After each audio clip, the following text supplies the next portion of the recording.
What's up, everybody, and welcome back to another episode of the Scouting Combine. Here, I'm your host, Hussam Patel. Brandon LaGuardia wasn't able to make it today. He has prior commitments, so it's going to be your boy Hussam today with special guest Mitchell Wolf. Mitchell, how are you doing today, my guy? Welcome I'm back. doing great. Fresh off a big BC win last night with our boy Philly J back in the lineup. Big surprise.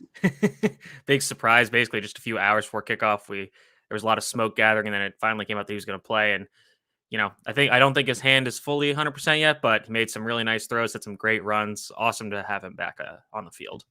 And, I am actually really, really high on our boy, Philly J. I feel like I need sunglasses to just talk about it because it would just look so cool. Jerkovic, he's got that prototypical size for the quarterback you want to see. He has a little bit of that pocket capability. And I remember watching, I forgot if it was either second down or third down, there were defenders collapsing right across him. He was wiggling, moving in the pocket, then did a little spin, went again, then threw the ball. I was like, okay, even though he's injured, he's able to do these things. Now imagine what he would look like fully healthy.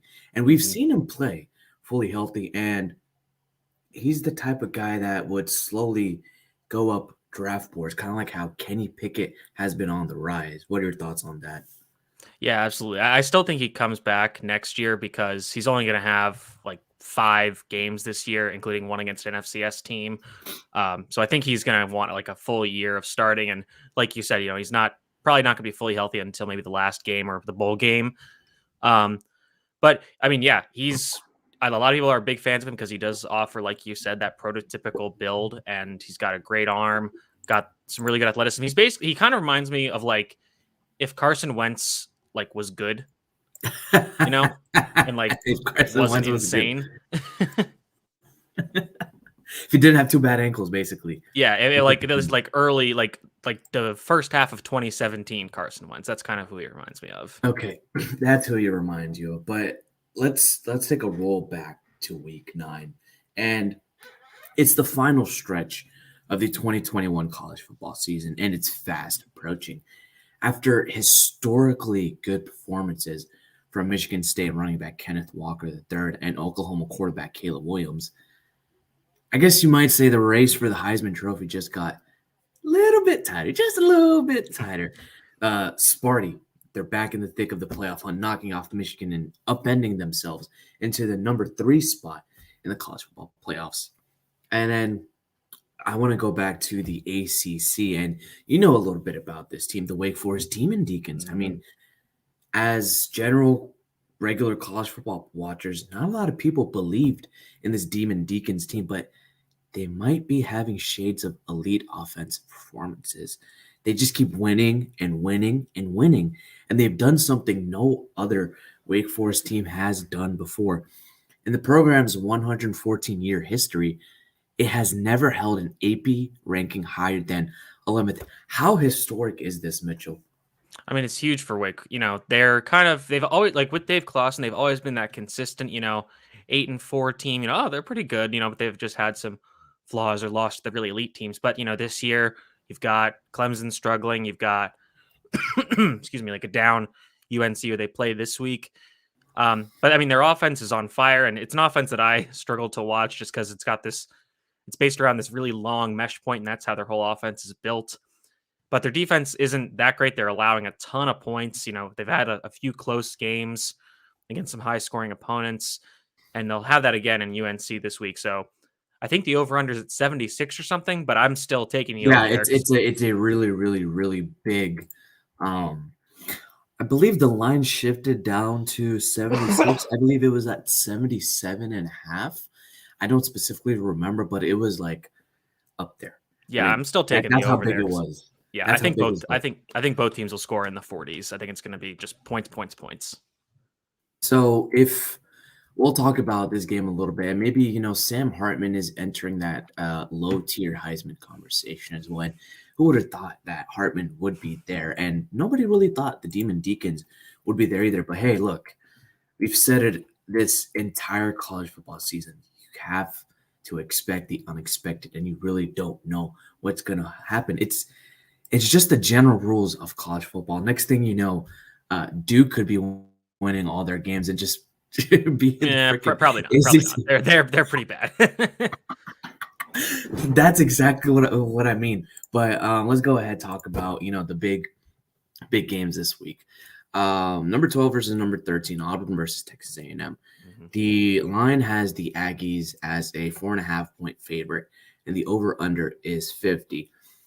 Now, a lot of draft Twitter peeps like us, we have been dogging on Bo Nix ever since he came to Auburn. That's me. I know it's you. It's me. I'm a little bit teetering on that Bo Nix fandom to that Bo Nix hater, but he's playing like a guy who's fought 2 world wars right now, and he knows what he's doing now. Albeit last 2 years, he was in a different type of offense, but he's showing comfortability in his first year with this new offense. But is his mental IQ and makeup helping him compared to his physicality as a quarterback?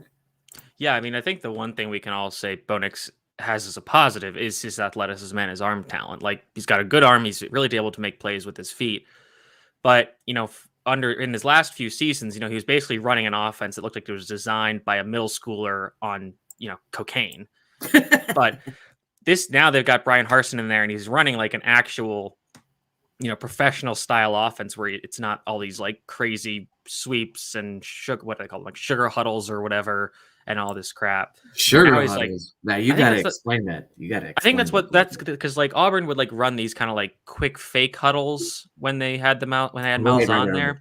Yeah, and I think they were called like sugar huddles or something. I don't remember exactly what it was. But anyways, yeah, I mean, he's looking good right now. I think like we saw him like still struggle against Georgia, who does have one of the best defenses of all time. But Texas A&M has a good defense too. They've got a lot of players that I'm sure we're going to get into that will be playing on Sundays in the near future. So I think that the Aggies defense is going to give him trouble today. And I do think, the Aggies are coming off, I believe it's a bye or just like a week of rest, and they're well rested. They are very well rested, and they're going to be on the attack. Jimbo Fisher is going to get that defense ready. Now, on the offensive side of the ball for the Aggies, Zach Calzada and that offense might have had a passing mirage against the Crimson Tide. But make no mistake, this Aggies offense is based on the run game. And now they have another running back behind Isaiah Spiller, who they're forming a double-headed duo. Let's go ahead and talk about him. I believe his name is Devin Achane. Yes, Devin Achane. I was about to say Devin Asani. I'm like, that doesn't sound right. It's Devin Achane. Go ahead and talk about Devin Achane for me. Yeah, I mean, a lot of people liked Isaiah Spiller in the terms of like kind of the summer scouting time, just because he's a bigger back, good run between the tackles guy. If he gets some good blocking, he can make an explosive chunk play. Then they also have Anaya Smith, who's kind of a wide receiver running back hybrid that they'll, light him up in the slot. They'll line him up in the backfield, have him catch passes everywhere. And he's a decent little runner too. And then I think it was in the bowl game, they put this Devin Achane kid in. He's just breaking off home run carries left and right. You're like, who is this kid? Who is this kid? Yeah, I mean, he's got some insane speed. So, I mean, you could argue they even have like a 3-headed monster in the backfield. And to be honest, like going into the year, a lot of people were really high on Texas A&M, and I was a little skeptical just because, you lose Kellen Mond, who, wasn't the greatest quarterback of all time, but he's very steady, very stable player. And he knew the offense. Exactly. And they also lost, I think, 4 starting offensive linemen, I think all of whom are on NFL rosters now. And not a lot of people talked about that. So I was like, I think they'll be good, but I wasn't thinking that they could really contend with the SEC West. And I guess now with Alabama having a loss and that they beat Alabama, it's still possible. But, Calzada's kind of, after some rough games, especially that one against Colorado, he's kind of settling in there. I think he's prompting Haynes King, the original starter, who's a true freshman, to transfer. Yeah. So, and that's kind of what Texas A&M was built on these last few years, is just, running the ball, having that strong run game that can control the clock along with a really punishing defense. Of course. And, the Tigers, they've won 4 out of their last 5 with the only loss against Georgia. I mean, everybody's going to lose against Georgia. It's just a fact at this point. That defensive front is getting to the backfield, and, their offensive line has been a little bit solid. But I have a little bit of a question from you from a scouting perspective, especially with DeMarvin Leal. Now, with his versatility, he weighs around, what, I believe, 295? 290, I think, yeah, but Yeah, in that 290, range. He doesn't look 290. it though. Like he has an excellent frame. Like when I Yeah, first scouted him, I was like, this dude looks like he's like 270. Like he carries his weight yeah, super well. 6'4", 2, yeah, 6'4", 295. But my issue is that if he's going to become a guy that you want to produce double-digit sacks, you have to fit him into either a 3-4 or 4-3 scheme. Now, again, it's dependent on who his defensive coordinator would be in the NFL and what team would mold him into the player that they want. But my thing is, when I look at his run stopping ability, it's not it's not in the tier of an elite defensive line prospect like a Myles Garrett, a little bit of a Jadeveon Clowney, or maybe even Kayvon Thibodeau. He can't hold his ground so well where he needs more lower body strength and needs to add on more weight and get stronger with his lower body because he can use his hands all day if he wants to. Hmm. And you know this too. It's really about his feet and his lower body movement.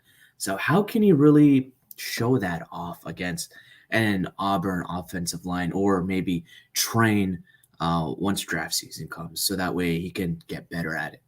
That's a good question. And I think that, whatever NFL team gets him in, they'll, kind of put him in their training program, get that lower half kind of beefed up and just get it stronger, maybe kind of adjust his technique as a run defender. But DeMarvin Leal strikes me as a player where if you can't fit him into your scheme, you're doing something wrong. Mhm. He's a very scheme versatile player that you can asked to do a lot of things and he can be successful in the vast majority of them.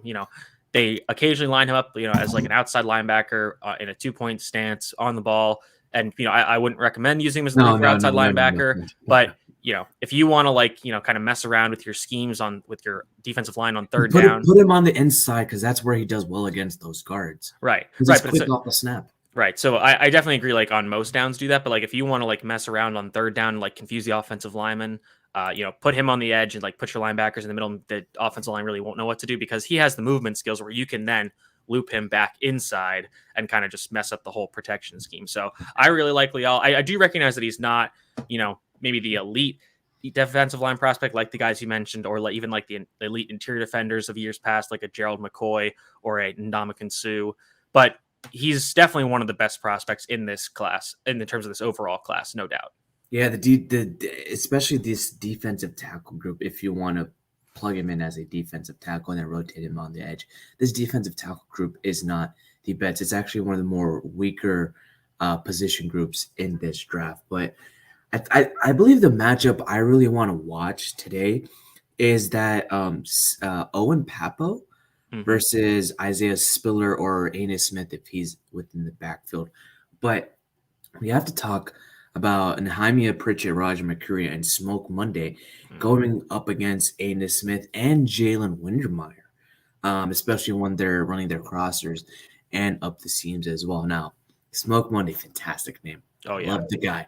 all Love time. the kid. Roger McCreary, I've noticed when his freshman and sophomore year, he struggled a little bit, especially in man and zone coverage, but he's really coming onto his own. What does he need to do today against maybe Enos Smith, or if he is tasked with covering Windermeyer if he's lined up on the outside? Yeah, I think he's going to play exclusively outside, and he's their, I believe he's their boundary corner, so he's going to just play press on the backside. And I don't know much about Texas A&M's outside wide receivers. I think there's a guy named Caleb Chapman who's a big Yeah, 6'5", 200-pound guy, so I think he'll match up against him a lot. And McCreary is a really good press corner. I like him a lot. I've heard some stuff about him having kind of short arms, which is kind of surprising as to how good he is as a press corner. But like you said, he's really developed these last 2 seasons to a very reliable outside cornerback. And you mentioned him also, Nehemiah Pritchett, really a super athletic guy, and he's going to play a field corner for them. So he'll maybe catch Aniyah Smith out there a little more. Incredible athleticism, more of your move around zone corner. But, he's obviously the younger player. So he is going to, take some time to develop some of his skills a little more. that's right. And prediction. Now, I know the line is 4.5, but I have Texas A&M winning 27-24. Yeah, 4.5 is a tough number because usually, 5 is kind of an odd scoring difference in football. So I don't think I would bet this one. I do agree that I think Texas A&M wins because they are the home team. I think they have the better defense and their offense is kind of humming along nicely right now. I think that I would take the under here. I'm not. Ooh. Yeah, I don't. I think that both defenses are going to play decently well, but I think that Texas A&M's defense is going to come up with a big, turnover, possibly returning for a touchdown that will kind of ice the game. And speaking of fantastic things, if you guys are in town, there's a Saturday night meet and greet at Boat Campers for all Dolphins fans. The Fish Tank crew will be there with OG McDuffie, Seth Levitt, DJ Priest, Travis Wingfield. Uh, you're a big fan of chicken wings, spicy wings, barbecue wings, Mitch. I know you like your wings. So if you were in town in Miami, if I was in town, I would go there to Fort Lauderdale. Saturday night meet and greet. Jason Sarnier, producer at Fin Maniacs, will be there. DWA will also be there. Miami Sports Music, NorCal Dolphin Fan Club, our Miami Dolphins Fan of the Year nominee, will also be there. So go ahead, make sure to check it out if you are able to. Now, let's go ahead and talk about one of the more interesting games of the week. And unfortunately, these two teams weren't able to be on College Game Day, but they are a national TV matchup. You wouldn't have thought about the University of Texas San Antonio and University of Texas El Paso being a actual national game because you don't really hear about that much. But UTSA, these Roadrunners, they are a perfect 8-0 on the year and remain a top 20 team in the nation. Now, the line right now has the Roadrunners at a 11.5-point favorite with the over-under 52.5. Mitch, what do you know about this game that you could tell our viewers about? I'll say this: I was really hoping that College Game Day would go to this game because I was like, these two teams are both really good, and it's funny because UTSA is a relatively new member of the FBS. They've only Yep. been at this level for a few years now, and just a few years ago, UTEP was one of the worst programs in FBS. I think they went 0-12 relatively recently, so they've turned it around as well. So I was very disappointed to not see College Game Day here. Obviously, very disappointed that UTSA was not ranked in the initial college football playoff rankings. But, UTSA's got some dudes that I'm sure we'll talk about them. But, quarterback Frank Harris, who's a good player. Sincere McCormick, their running back, one of the best names. Fantastic running back. Fantastic running back. And he's on par with FIU's Devontae Price, in my point of view, as one of the more underrated backs. And he's got that NFL size. He's got that NFL speed. He just needs to be in a scheme where he will excel out as possibly a low-tier running back 1 or solid running back 2 in a running back by committee. Yeah, he gives me Aaron Jones vibes, and I know that's the other team that he'll be playing today. But, similar size profile, a small school guy who will probably go later in the draft. But, if you really get him involved in your offense, he can be a feature back there. And, UTSA has some guys on defense, too. Another great name, Rashad Wisdom at safety. Yes. And they've got Tariq Woolen, 6'4", converted wide receiver who is a corner now. So they've got dudes all over the field. I think they just gave their head coach a 10-year extension. So they did. Pretty much everything coming up Roadrunners today. It's going really good. And I wanted to ask you about the scheme for the Roadrunners with those long corners and those hard-hitting safeties. Primarily, I know I'm not the biggest fan of cover 3, but how has the Roadrunners done in their cover 3 scheme that they run at times? Yeah, I think especially when you're kind of playing maybe some lower level opponents. That's the one problem with UTSA is I don't think they've played a team with a winning record. So you can kind of run a relatively simple defense with guys like that because, Woolen has some issues with penalties just because of his length. He's going to kind of play that Brandon Browner role where he's just going to get his hands on it. Yeah. Exactly. But, if you're playing some smaller wide receivers who aren't as developed against press coverage, like you're going to be playing at that level of football, you're going to be successful just because he's going to out-athlete you and out-strength you at the point of attack. Now, we talked about UTSA not being ranked, and they were snubbed again. And this comes back to the argument about Cincinnati being ranked number 6. And I know everybody has their personal feelings about, it's about the quality of the schedule. Oh, if you lose one game, you shouldn't be on there. You should be perfect to be in the college football playoffs. But I do think that the Roadrunners should have been ranked not necessarily in the top 10 or top 15, but Oh no, absolutely maybe not. within the top 25. I mean, you have teams like Tulsa who've made it, Navy who's made it, even Army at times. Like, give them that national spotlight. Of course, they're doing it in the game, but put them up there, man. Give them their rightful recognition that they have done the work, they've grinded, and they're there. They belong there. Now, UTEP, they've reached 6 wins for the first time since 2014, but the gold spot, see what I did there? The gold spot for them is defensively, where they have absolutely glittered this year, only allowing 204 yards per game. So this might be a really, really nitty-gritty defensive matchup that a lot of teams, maybe even scouts, will take notice of these players. What do you think? Yeah, I mean, I would love. I haven't seen any tweets about it, but I'd love to know like how many scouts are heading down that way this weekend because I know a lot of them are at the Liberty Ole Miss Liberty game Ole this Miss week. game. Yeah, The Broncos have 5 scouts there, yeah, I saw that and I and was New like, wow, Orleans has okay, 3. yeah, that's crazy. Yeah, I mean, I'm not sure exactly how this game is going to go in terms of offense versus defense. I still would say that UTSA is probably going to win. We'll get into whether they cover or not. But like I said, it's good to see UTEP just kind of turning it around in general. Of course, and prediction. Now, of course, the line is 11.5, over under 52.5, but I have the Roadrunners winning 42-24. Yeah, I think that's probably a good. That's a good. I think maybe a little lower scoring that. I think it'll be close to that number, maybe like 55 total points. So that gives us about 34 to 21 or something like that. I'll say that 34-21 UTSA. They'll get it done in El Paso, which I actually looked up their stadium. It's a really kind It's of cool nice. stadium. It's like built into the side of a mountain, which is pretty neat. Yeah. Yeah, you have that Definitely, scenery just there, that rugged, dry, brownish mountain just on the side near yeah, the between the end zone and the sideline. It's definitely just good for a team oof. called the Miners to be built in a mountain. Exactly. Exactly it is. And speaking of good, you guys have to check out our sponsor, BetUS. You have 150% down, 200% on cryptocurrency.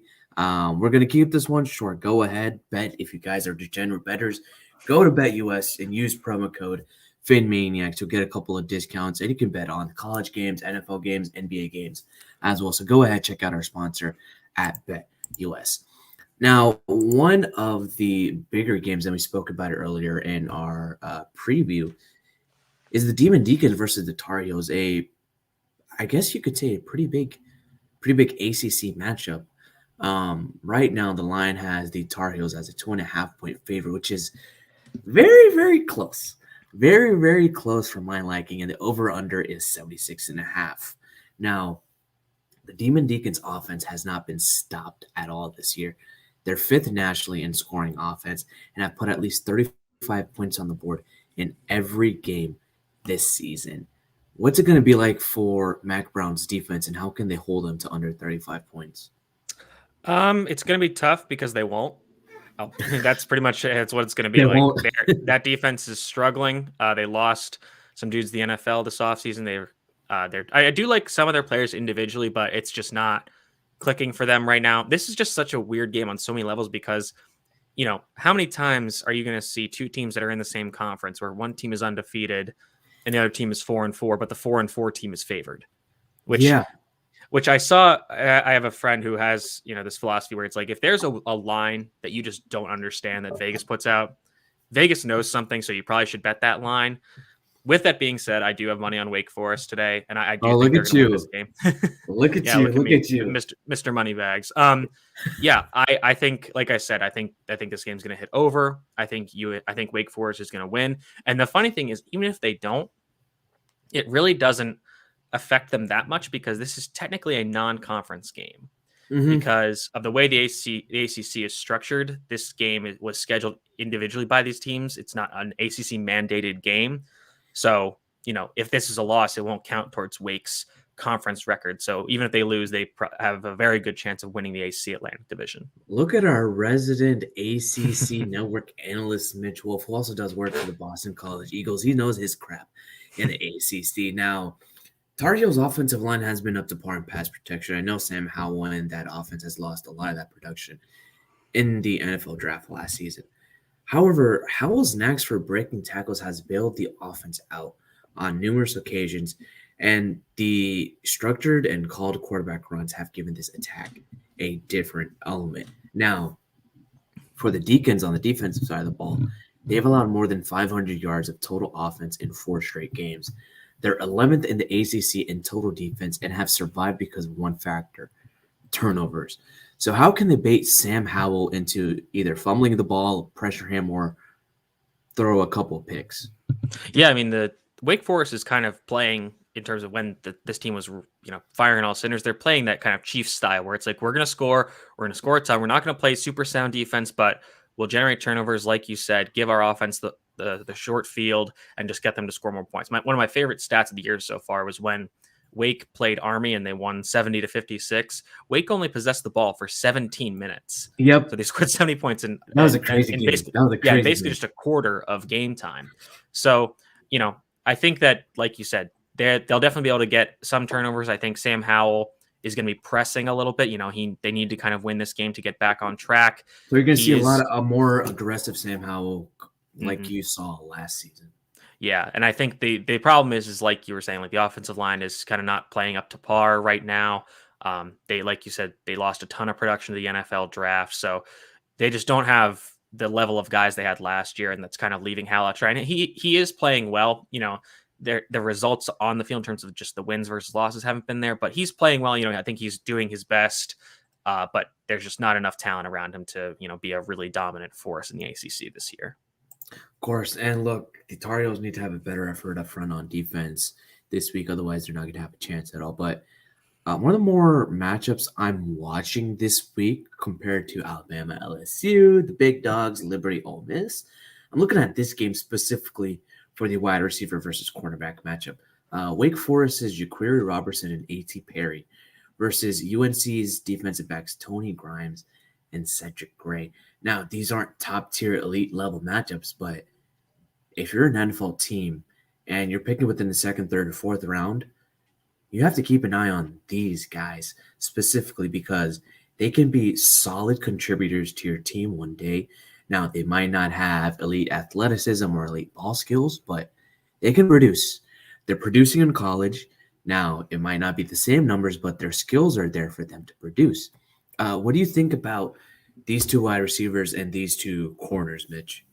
Yeah, I really like Roberson. He's kind of their slot receiver, and so he's a little bit slight of build, but I really like his ability to contribute in this offense. And like I said, they're super RPO heavy. That's almost their entire offense for Wake. So I think that he'll fit in very well at the NFL. In terms of A.T. Perry, believe he's a much bigger, taller receiver that has been more of their vertical threat. Has a lot of explosive touchdowns, beating receivers deep, or beating corners deep. So that's exciting to see. In terms of the corners, I did like them. It seems like they're, like we said, UNC's defense is struggling in general.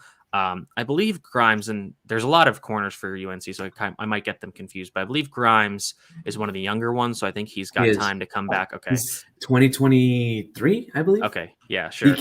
I think his senior season is 2024, but a lot of these kids declare within their junior year. Right. And then you've got the whole COVID year that kind of messes up all the eligibility. So I think, he's an interesting player. I'm not sure how much Storm Duck is playing, another excellent name. It's kind of flying under the radar. That's another great name. Oh, man. Yeah, for sure. So, yeah, I mean, this is going to be a battle for them all day. Like I've said, I do think that in general, really for both teams, I think the receivers are going to get the better of the cornerbacks today.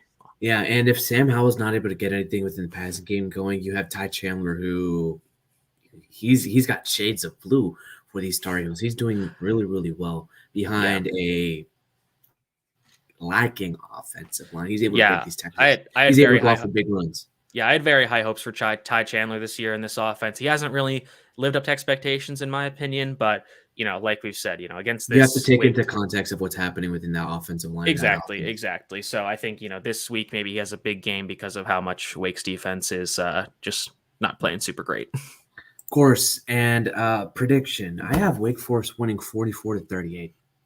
Yeah, I think I'll probably put it something like Wake Forest, maybe like 48, and North Carolina, maybe Like 45. 42 before, yeah. Yeah, I think both teams They're are going to definitely the going to hit the 40s. over. This is going to be definitely a gonna really hit the fun over. game to watch. It is going to be a fun game to watch. It's coming up at noon, I believe. Oh, that's good. Right after this, better turn on that game right now. Game of the week at 7 p.m. today. Washington versus Oregon. It is a huge, huge rivalry game that has Pac-12 title considerations into play.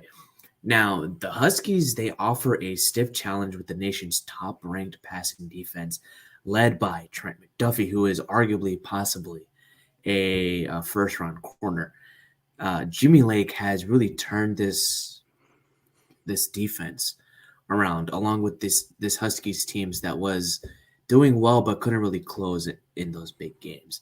Now, the Huskies have only given up 146 yards through the air. Imagine less than 150 yards through the air, and they've picked off twice as many passes, which is about 8 picks, compared to 4 touchdown passes. I mean, that is insane. That is insane.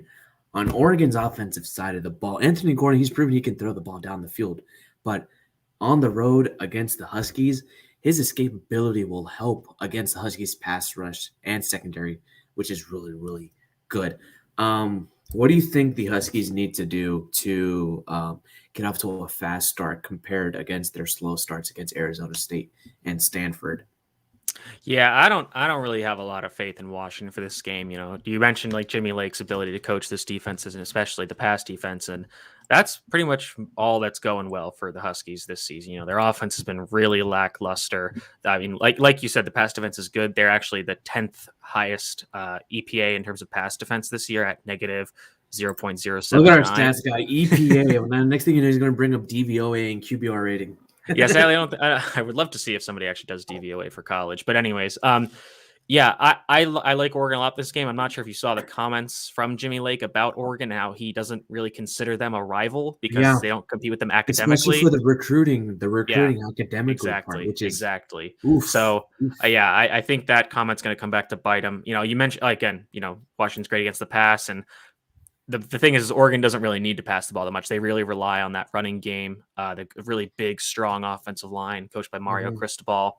And like you mentioned, like Anthony Brown can be a really solid running threat in his own right. So I think Oregon's going to basically just run all over the Huskies today. I think the Oregon defense, I think everybody's kind of healthy for them finally. They're going to really shut down Washington this week and get after, I don't even know who's playing quarterback for them now. Now, the Ducks also rank 8th in the nation in interceptions after a horrible start. Ro McKinley III went the month of October without a pick, and he'll be hunting for one to kick off the month of November. But let's go ahead and talk about hashtag Hussam's Hot Shots, everyone's favorite segment here at the Scouting Combine. We have to start off with Malik Willis, Mitchell. Like, today's game against Ole Miss and Liberty features 2 of the top quarterback prospects for the 2022 NFL Draft. Many know about Matt Corral, who's one of the front runners for the Heisman race, but Liberty's Malik Willis, he may be the first quarterback off the board in this draft. Now, Willis is an attractive prospect with great vision and movement in the pocket, along with his dual threat ability that fits into today's pro game. Sure, he's been piling up stats against Group of 5 competition, but the Auburn transfer gets an opportunity to go against a highly ranked SEC school who has a great quarterback of that own. What does Malik Willis need to show against this Ole Miss defense? I'll be honest. I think he needs to show a lot. And, Ole Miss's defense is kind of hit or miss this season, but I'm not the biggest Malik Willis fan, to be honest. I think that he has a lot of. You're gonna get all the Malik Willis stands riled That's fine. up right now, He has a lot of work to do in terms of the mental aspects of the game, in terms of his pocket management, his mental processing, and his decision making. And this, I think he has an excellent arm, but I think he is very overrated as an athlete. I think that he is not the Lamar Jackson running threat. If he's such a great athlete, he should be absolutely dominating these Group of 5 teams on a more consistent level. But there are times where he's not like escaping the pocket and picking up the tons of these yards as quickly as you would want to hear about this guy who people think is this great So would you athlete. say his pocket presence, his pace is a little bit too fast? He's not patient enough. I think part of it is exacerbated by the fact that their offensive line is not very good and their scheme is very simplistic. So he's not asked to do a lot from a mental standpoint. And there are times when the offensive line just go, like I was watching his game against North Texas, and there were times where his left tackle just absolutely whiffed. And it's against North Texas, like you have to figure it Come out. on. And then what happens is like he'll get pressure pretty quickly and he'll try to escape, but he's not pulling a Lamar Jackson where he just teleports out of the pocket and he's suddenly 10 yards downfield. He actually, has to show a lot of effort to get out of it. So I'm like, okay, like this guy does not have that elite athleticism. Like I think if a team takes him first overall, I think they are making a huge mistake. Oof. But I think this game with Ole Miss is going to be fun. It's going to have a lot of points. Could be a lot of these teams in the with how Detroit has drafted the past ever, that would make sense for them. Well, Detroit trying to build a solid offensive line for any quarterback they go ahead and choose. Let's go talk about one of the bigger Heisman contenders in Kenny Walker. Do you believe in Sparty now, Mitch? I always liked Sparty. I like Sparty. And I heard somebody talking about, like, could you imagine if Kenneth Walker had stayed at Wake Forest? Like, they're already undefeated without him. Jeez. Exactly. Oh, yeah, that was Jim Nagy, the director of the Senior Bowl. Imagine if he didn't transfer out of Wake Forest. Yeah, and I think the reason he did transfer is because of Wake's kind of gimmicky offense where he didn't really have the opportunity to run, in a more normal scheme, and he's gotten that at Michigan State now. And, a lot of people have Sparty on upset watch this week. They're at Purdue, I think, and Purdue kind of always has that sneaky ability to surprise teams. I think Michigan State's only favored by 3, which is pretty surprising. I don't think Purdue outside of George Karlaftis is very good, but I definitely have Michigan State winning today. I think they cover, and this is one of my favorite pastimes in terms of betting is betting Big Ten unders because it's super reliable. So let's see, what do we got with this game? The over unders at 54. So that gives you probably going to be like a 40 point game, 2020. Yeah. So that gives you a projected score of 29 to 26. And I think there's no way that many points get scored. So I would take Michigan State to win, probably cover, and I'd also take the under. I'm thinking maybe more like 24 to 10 or something. So look, Walker's performance against Michigan not only showed to college football that these Spartans are for real, but he's right in the thick of the Heisman Trophy race. He rushed for 197 yards and not 1, not 2, not 3, not 4, but 5. 5 touchdowns in a win over the Wolverines in Battle of Unbeatens. Now, that was the 4th time he's rushed for over 170 yards and the 3rd time he's found the end zone at least 3 times in a game this season. His 14 rushing touchdowns are one of the top in the Power 5, and his 1,149 rushing yards are 2nd in the nation. Now, they're playing against a Boilermakers defense that gave up 291 rushing yards to Wisconsin a week ago. Does he hit that 250 mark?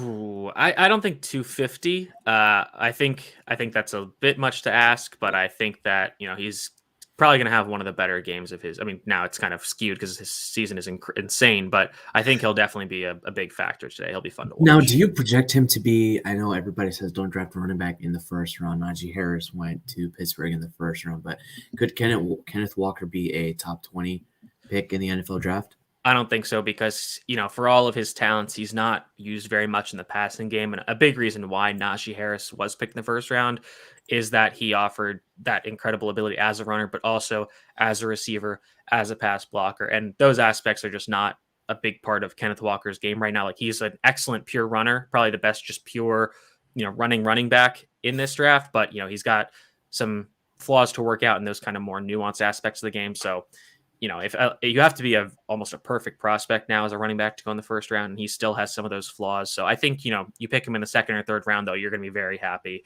with him as your lead back for the next few years. And I really hope the Miami Dolphins are able to draft Kenneth Walker because he'd be a perfect fit within this offense. And you have Myles Gaskin, in the backfield and, as a slot receiver who's able to catch. But if only the Dolphins cared about drafting running backs. Exactly. Now we're going to talk about another running back out of Missouri, Tyler Beatty. Few people think Missouri has any shot to upset number 1 Georgia on Saturday, but it will be interesting to see the SEC's top rusher against that vaunted Bulldogs defense. Beatty has put up 2 monstrous games over the last 3 outings. 209 yards against North Texas. I know we spoke about UNT, but that's North Texas.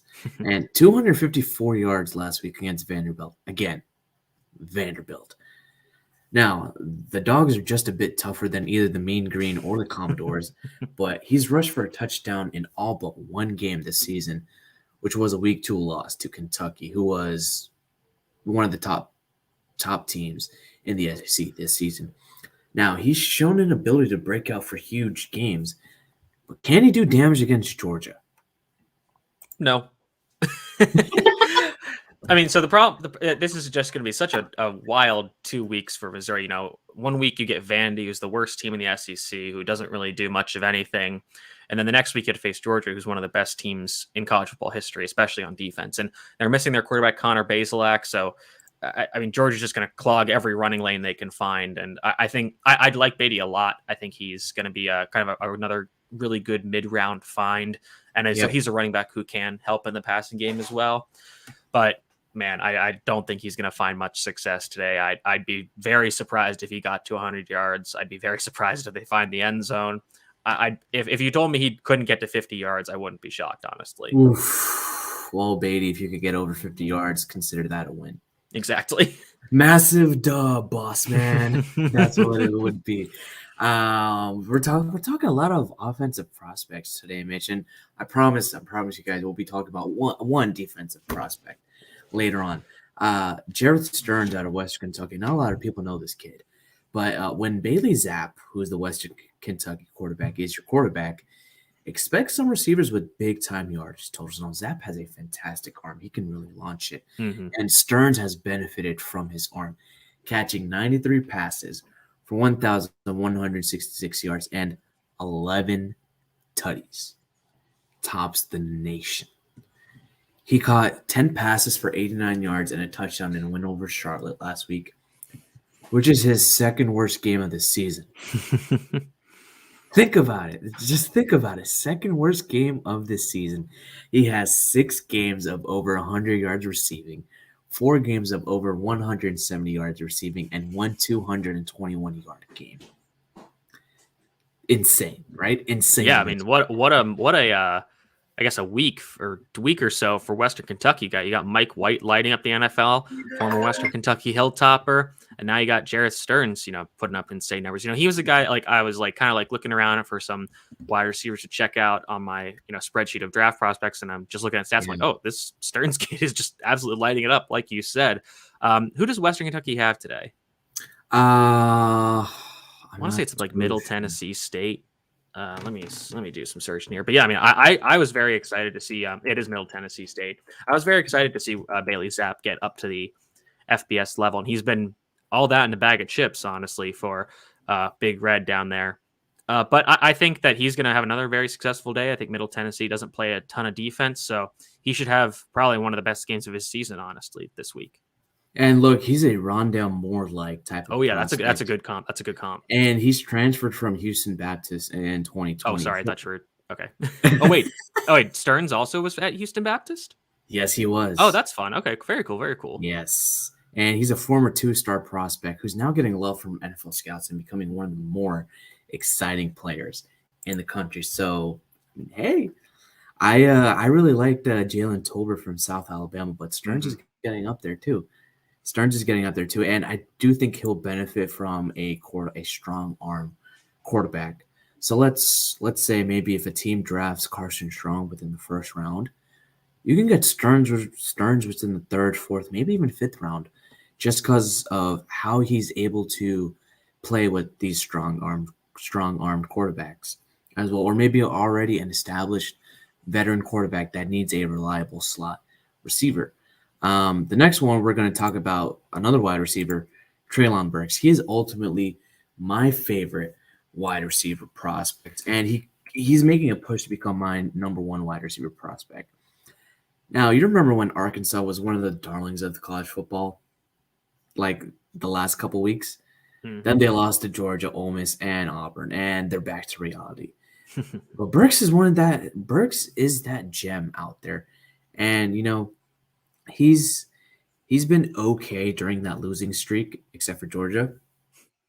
But he's caught 42 passes for 717 yards and 7 touchdowns this season. And he's known to break off a huge play in the blink of an eye. Now, they host Mississippi State on Saturday. Do you see a 2-touchdown game coming from him? I think that's very. Oh, actually, I think that's going to be interesting because Mississippi State is one of my favorite cornerback prospects in this draft. It's Martin Emerson, who's a 6'2", 200-pound corner. So I imagine he'll probably match up against. Matchup to watch. Yeah, exactly. Yeah. And this is a really interesting game in general too, because Mississippi State is was a surprise team getting in the college football rankings this week because they have some very quality wins. But Arkansas is favored by 4.5, which again, it's one of those weird lines that you might want to stay away from. But I just don't see a world. I think Mississippi State is going to win this game. I think there's going to be a lot of scoring. I'd take the over at 55 here. Mike Leake scoring. Yep, exactly. But I think Arkansas is going to want to use a guy like Treylon Berks to keep pace with the Bulldogs. And I do like Berks as a prospect. He kind of has some of those DK Metcalf qualities in terms of his size, his speed, his ability to threaten down the field. But he also gives you some extra juice as, they use him in the backfield. They use him on screens, jet sweeps, kickoff. He can do probably a lot more stuff than DK does. Yeah. So I like him a lot as a prospect. I know some of our colleagues that are with the Browns are really interested in getting him in the first round now that Odell Beckham is out of town. Yep. Yeah, he is. Now we're going to talk about our last prospect, and he is a defensive prospect. You may not know him, and he is currently playing right now. Andre Carr II for Army.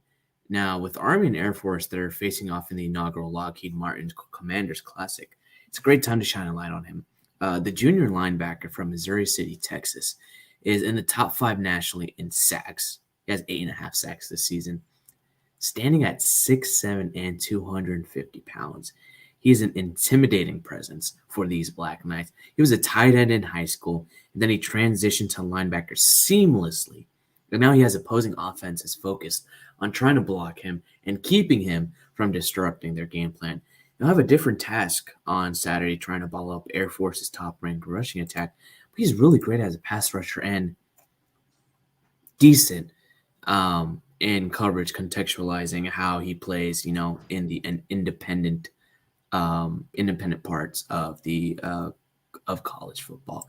So it is going to be interesting to see how he does against, run defending these larger offensive linemen on the Air Force, and really going up against an offense that rushes 30, 40, maybe even 50 times a game. So he's going to get those snaps, and it'll be good to watch how he does. But Mitch, any final words you want to say before we head off?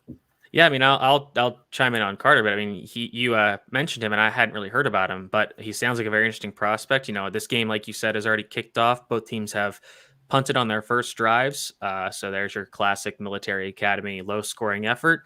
But yeah, Army runs a really fun defense. They're one of the few teams in college football that runs a 3-4, but it's part of this kind of new evolved 3-4 under defensive coordinator Nate Woody, who uses their 3-4 outside linebackers in a variety of different roles. And I imagine Carter's kind of that similar player. He kind of seems like he is like another 3-4 outside linebacker, Charles Snowden from Virginia, Yep. Big, long dude that can do a lot of things for you.